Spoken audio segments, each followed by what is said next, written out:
Subscribe करें हमारे YouTube channel superfast news को और साथ ही प्रेस करें बेल आइकन ताकि आप हमारी लेटेस्ट वीडियो को देख सकें। नमस्कार। आप सभी को और विश्व भर में फैले भगवान बुद्ध के अनुयायियों को बुद्ध पूर्णिमा की बैसाख उत्सव की बहुत बहुत शुभकामनाएं।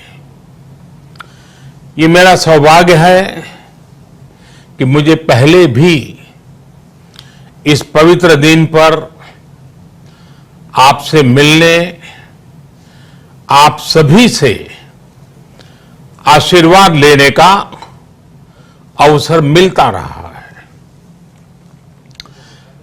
2015 और 2018 में दिल्ली में और साल 2017 में कोलंबो में मुझे इस कार्यक्रम से जुड़ने का, आपके बीच आने का मौका मिला था।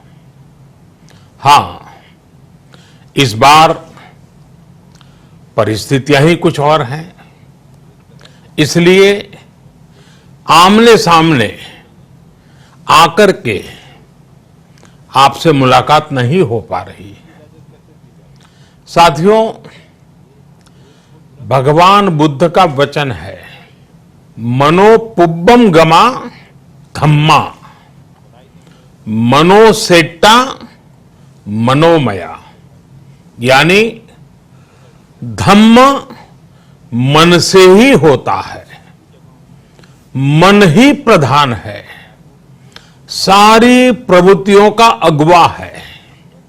इसलिए आपका और मेरा मन का जो जुड़ाव है, उसके कारण सशरीर उपस्थिति की कभी उतनी महसूस नहीं होती। आपके बीच आना बहुत खुशी की बात होती, लेकिन अभी हालात हमें वो परमिट नहीं करते हैं और इसलिए दूर से ही टेक्नोलॉजी के माध्यम से आपने मुझे अपनी बात रखने का अवसर दिया। इससे बढ़कर के संतोष और क्या हो सकता है। साथियों, लॉकडाउन की इस विकट परिस्थितियों में भी वर्चुअल बैसाख बुद्ध पूर्णिमा दिवस समारोह, इसके इस आयोजन के लिए अंतर्राष्ट्रीय बौद्ध संघ प्रशंसा के पात्र है।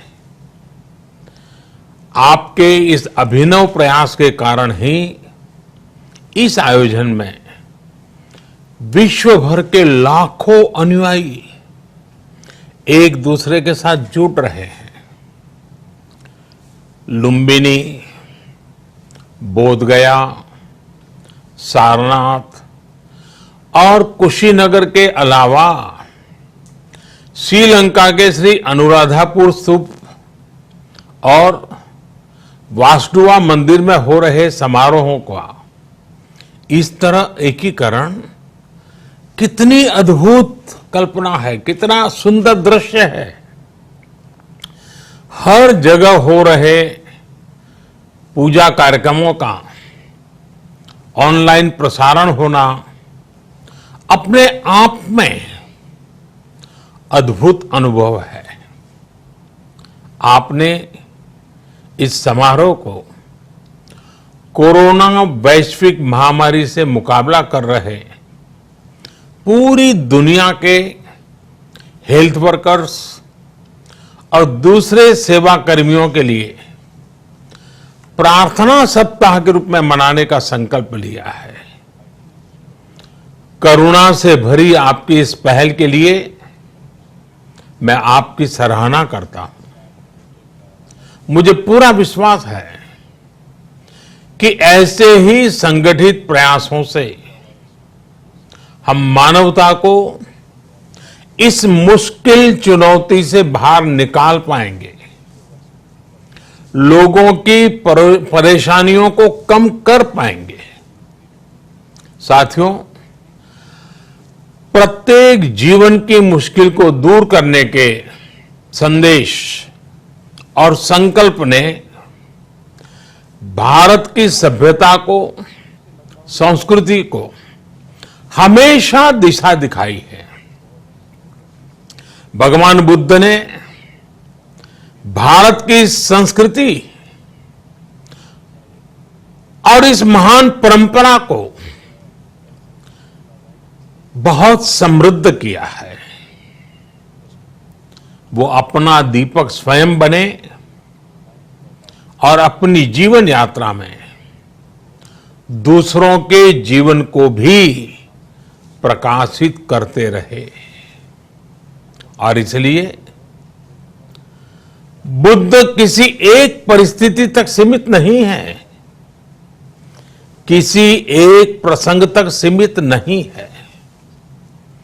सिद्धार्थ के जन्म, सिद्धार्थ के गौतम होने से पहले और उसके बाद इतनी शताब्दियों में समय का चक्र अनेक स्थितियों, परिस्थितियों को समेटते हुए निरंतर चल रहा है। समय बदला, स्थिति बदली, समाज की व्यवस्थाएं बदली, लेकिन भगवान बुद्ध का संदेश हमारे जीवन में निरंतर प्रवाहमान रहा है।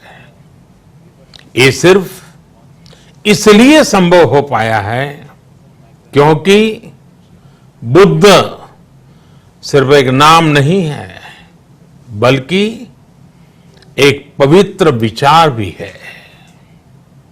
एक ऐसा विचार जो प्रत्येक मानव के हृदय में धड़कता है, मानवता का मार्गदर्शन करता है।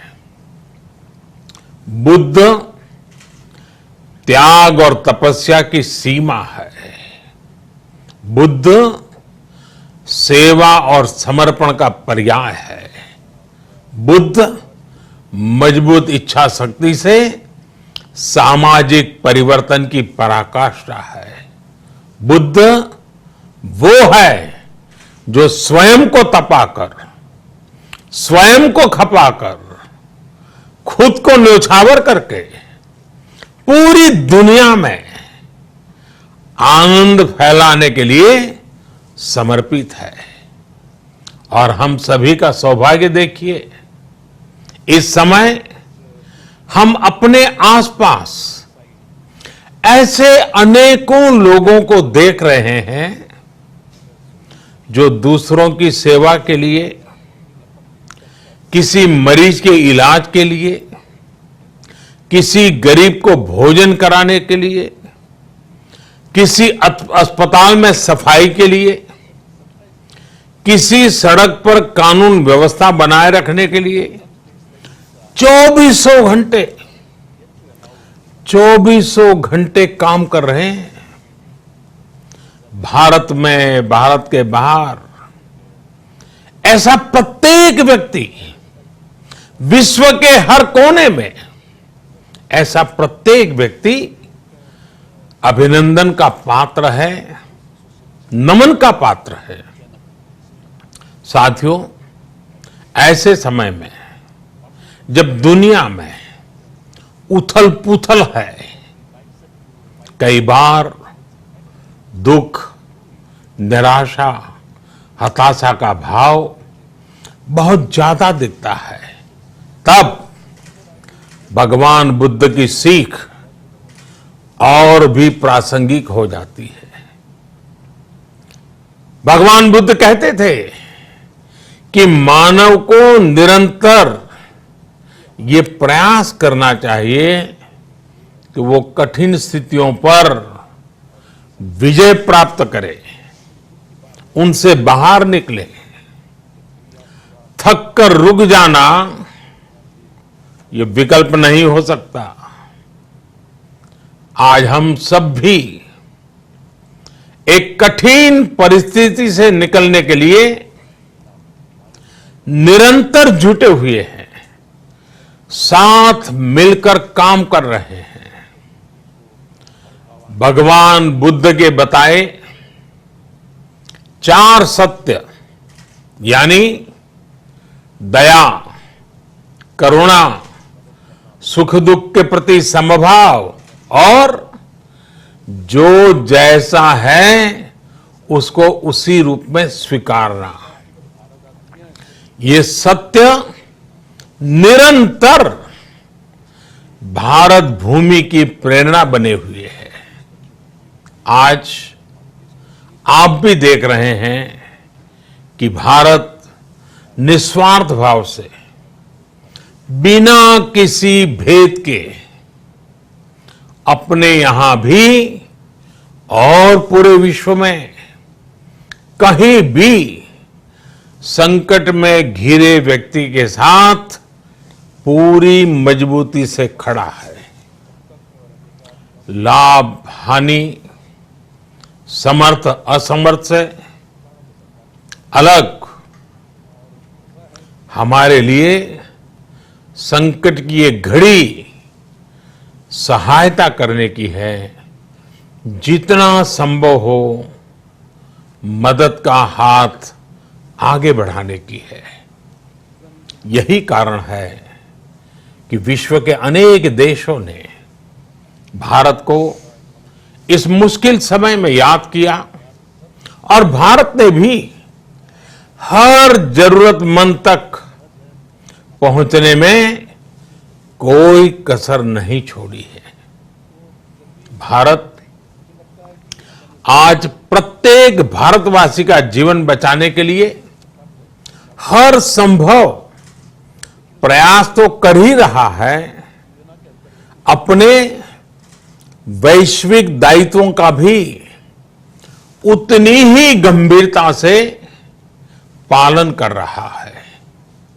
साथियों, भगवान बुद्ध का एक एक वचन, एक एक उपदेश मानवता की सेवा में भारत की प्रतिबद्धता को मजबूत करता है।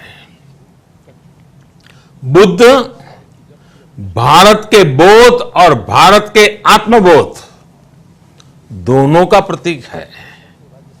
इसी आत्मबोध के साथ भारत निरंतर पूरी मानवता के लिए, पूरे विश्व के हित में काम कर रहा है और करता रहेगा।